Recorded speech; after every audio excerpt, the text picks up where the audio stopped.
Welcome to Reading and Writing Between the Lines, a podcast series about communication skills in the workplace. I'm your host, John Witzman. Join me as I speak with industry professionals and Conestoga faculty and alumni to explore their journeys with reading and writing skills. Follow us as we talk about how communications learning has changed over the years, how these skills are used in a wide range of industries, and the future of workplace communications.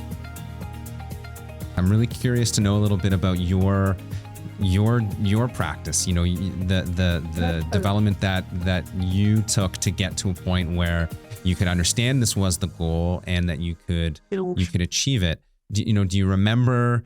Was it school assignments that gave you a word cap, or was it early work projects where a manager gave something back to you and said, gave you direction about less? Can you remember what some of those sort of points along the way were like? Yeah, I would say in academia, we always had word counts, but I don't think the word counts, it definitely helped pare things back, but I don't think it gave me the honed skill of synthesis, I would say. I was able to cut things out, cut things down, but a word count doesn't emphasize the key takeaways necessarily, because a lot of the times essays, post-secondary, like standard academia literature, you always know you have an introduction, the thesis, the beginning, middle, and end. I would say the same can be said in different fields, sometimes in public policy, but it is really the product in public policy is what's going to define the flow of the work. So a briefing note, for instance, is you have the purpose up front, then you have maybe 2 to 3 bullet points of background at most, then you have several bullet points about the key issues, and then you have options and recommendations for decisions for a decision maker to read. And at most, this is going to be 2 pages, 14 bullet points on complex issues. So although academia did help me bind potentially a volume of work that was being produced, it didn't necessarily help me hone in on the different kinds of products that would be required in this field for decision making. I would also say the other thing that academia was great for, but that didn't translate into this field, was presentations. So in academia, we always had a time count on presentations. It was to share a concept and idea. And you always knew what the purpose was because we had a curriculum to follow. So that was really helpful. And in academia, everything is very, very structured. Right. That's what I would say.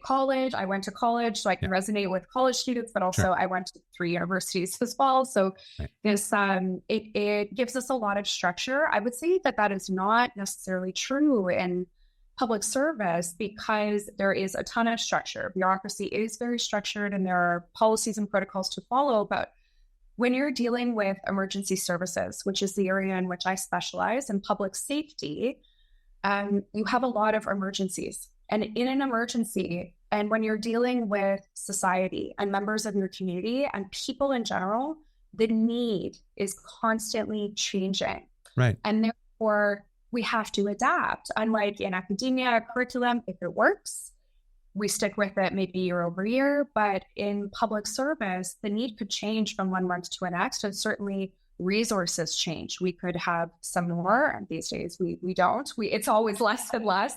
So the resource context can change and the need can change, and therefore the products and what you're being asked to produce will also change. So there is a great deal of need to be adaptable. And for me, myself, it was really only until I stepped in my career and I had to test things out to say, if my manager or a director was like, I want to know about this, I had to, through trial and error, truly, John, is this a 1-page literature review?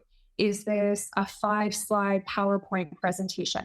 What would be the best way to get this information across most saliently and most concisely so that the decision makers above me have accurate evidence-based information to make informed decisions?